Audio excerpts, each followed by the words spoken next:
Rasman yang terhormat, rekan saya dan teman-teman yang lain. Sebelumnya saya menyampaikan salam hormat dan memberikan supporting dan semangat kepada Polda Jabar untuk tetap semangat bahwa masalah putusan pra-peradilan ini adalah suatu koreksi terhadap Polda, bagaimana kita membetulkan yang kurang.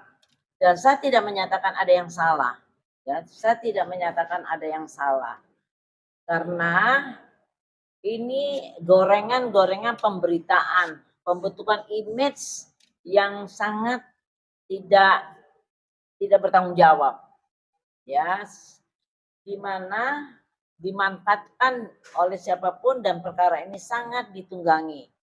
Sifatnya sangat politis, ya. Dan tujuannya kita udah jelas bahwa ini bukan tujuan hukum. Gak ada masalah hukum seperti ini. Saya mengatakan ada dua hal yang dipersoalkan dalam pra-peradilan ini, ya. Dua hal itu adalah masalah formalitas dari proceeding penangkapan dan penanganan perkara Peggy Setiawan, dan kemudian suatu persoalan di mana apakah Peggy Setiawan itu sama dengan Peron, ya, itu aja. Jadi hakim ini telah menyatakan sesuatu yang di luar kewenangannya, bukan kontroversial, di luar kewenangannya.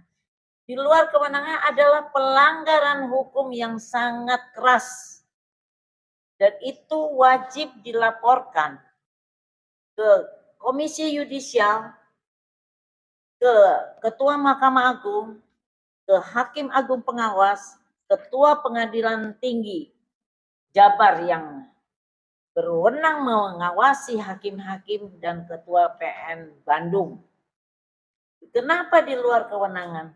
Dia hanya harusnya memutuskan tentang dua hal. Jika terjadi ada sesuatu yang belum lancar, belum proceedingnya, yaitu surat menyuratnya. Ini cuma soal surat lah, belum sampai ke pokok perkara. Itu belum tidak match, itu bisa diperbaiki. Bukan dinyatakan di nomor 5 ini menyatakan tidak sah segala keputusan yang mana, dan atau penetapan yang kurang lebih lanjut, nggak boleh. Putusan itu apa yang sekarang, nggak bisa ke depan ini nanti ya kalau kamu mati atau kemana, nggak ada. Ini hakim ini udah kayak lebih dari dewa. Ke depannya nggak boleh keluar lagi. Ini berarti mengkebiri kepolisian, ya, penetapan tersangka. Dan ini kalau kan tujuannya adalah bahwa adanya sesuatu formalitas yang belum terpenuhi, sehingga harus diperbaiki, bukan dihentikan, tidak boleh lagi. Itu kan namanya melanggar hukum. Dan perlu diketahui pada sampai detik ini putusan yang mempunyai kekuatan hukum tetap masih menyatakan 3 DPO. Berarti polisi diamputasi. Ini kurang ajar nih. Diamputasi di mana tidak boleh melakukan suatu penyidikan. Padahal nanti dari putusan ini putusan ingkrah, kita harus menghormati putusan ingkrah, sehingga Apakah nanti 3 atau 1 itu kan harus diselesaikan oleh ini. Ya. Jadi kan namanya melanggar hukum, perbuatan melawan hukum. Perbuatan melawan hukum itu bisa juga kita pidanai itu nanti hakimnya. Iya. Abuse of power, kemudian yang kemudian dia juga saya bilang semangat semua polisi. Dan kemudian masalah apakah itu Peggy Setiawan itu alias Peron atau bukan? Itu kan belum selesai penyidikan oleh Polri, oleh Polda. Ya harusnya diselesaikan dan cuma gara-gara masalah formalitas kok jadi dihentikan semuanya, diamputasi. Itu nggak benar. Kita sama-sama penegak hukum, catur wangsa yang harus semuanya setara dan yang harus saling mendukung untuk masalah kejahatan. Jadi nggak bisa seperti ini hakim mengamputasi kewenangan dari kepolisian. Kalau kepolisian masalah surat menyurat ya, dia harus memperbaiki surat menyurat. Yeah. Nah, masalah itu ya yang saya perlu jelaskan. Kemudian masalah DPO. Permasalahannya ini saya perlu beritahu. Kalau pada tahun 2016 itu sesuai dengan data-data yang ada di Polres Cirebon, karena ini kan penyidiknya sudah ada yang meninggal, ada yang sudah pindah atau udah pensiun, ya kan? Jadi perlu sprindik baru tahun 2024. Tapi sprindik lama tetap ada, cuman mungkin kelupaan diambil, kita saya kurang tahu karena saya bukan polisi ya. Tetapi dalam proses tahun 2016 itu sudah ada penjelasan siapa itu PS,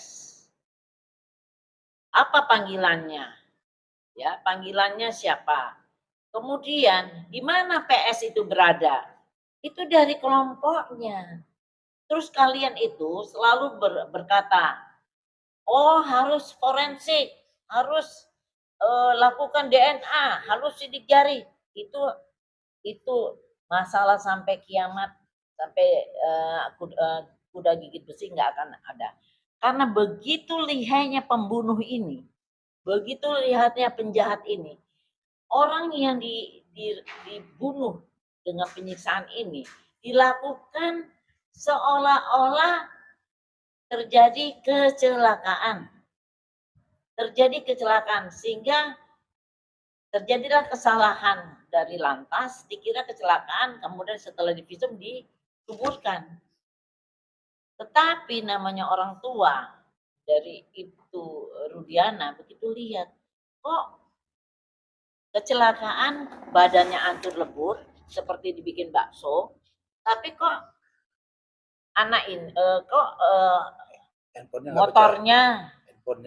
motornya tetap bagus, helmnya tidak rusak, handphonenya ada, sehingga baru setelah itu baru dilakukan investigasi. Setelah diinvestigasi, sudah itu dapatlah orang-orang ini, langsung dari investigasi itu ditangkap. Tim penangkapan itu siapa aja polisi bisa. Dan kemudian diinterogasi dalam 1 jam.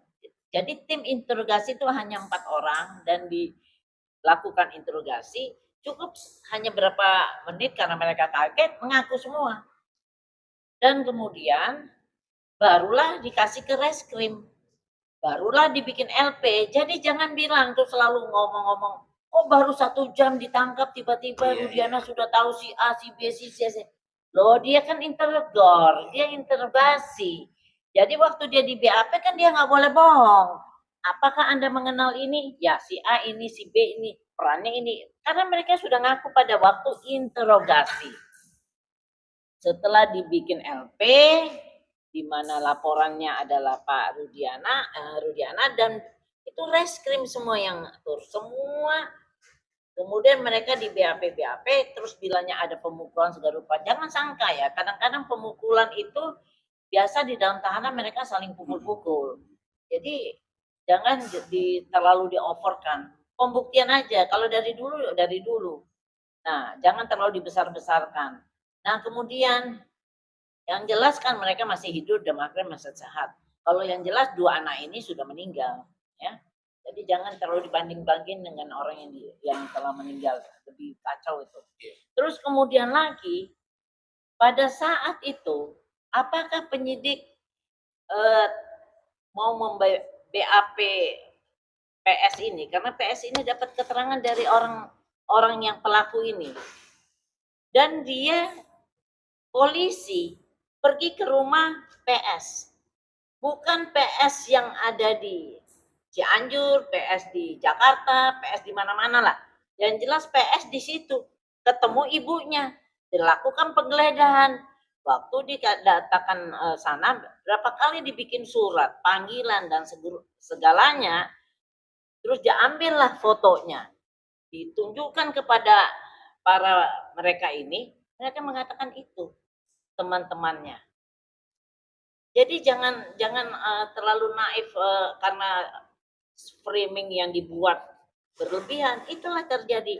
Kemudian bolak-balik. Kalau memang polisi tidak tahu, kenapa polisi tidak tanya Peggy Setiawan yang di Cianjur? Kan yang dia datangi hanya itu.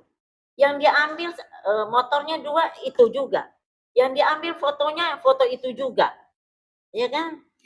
Nah, kalau soal ijazah apa semua baru sekarang, itu hanya penguatan aja. Apakah dia udah berubah nama atau tidak di Dukcapil.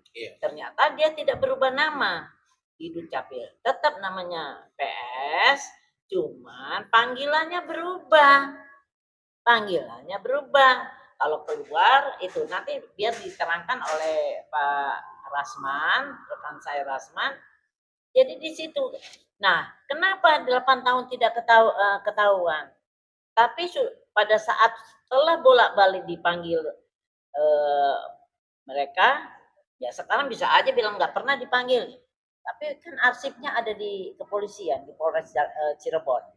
Bahwa itu berapa kali panggil dan tidak pernah ada, dan kalau memang itu rumahnya di sana, kenapa bertahun-tahun tidak balik? Karena udah datang polisi ke sana menyita dan mengambil foto. Kenapa? Kan saya berapa kali saya bilang, kenapa dia tidak ada etiket baik mengklarifikasi saya tidak salah.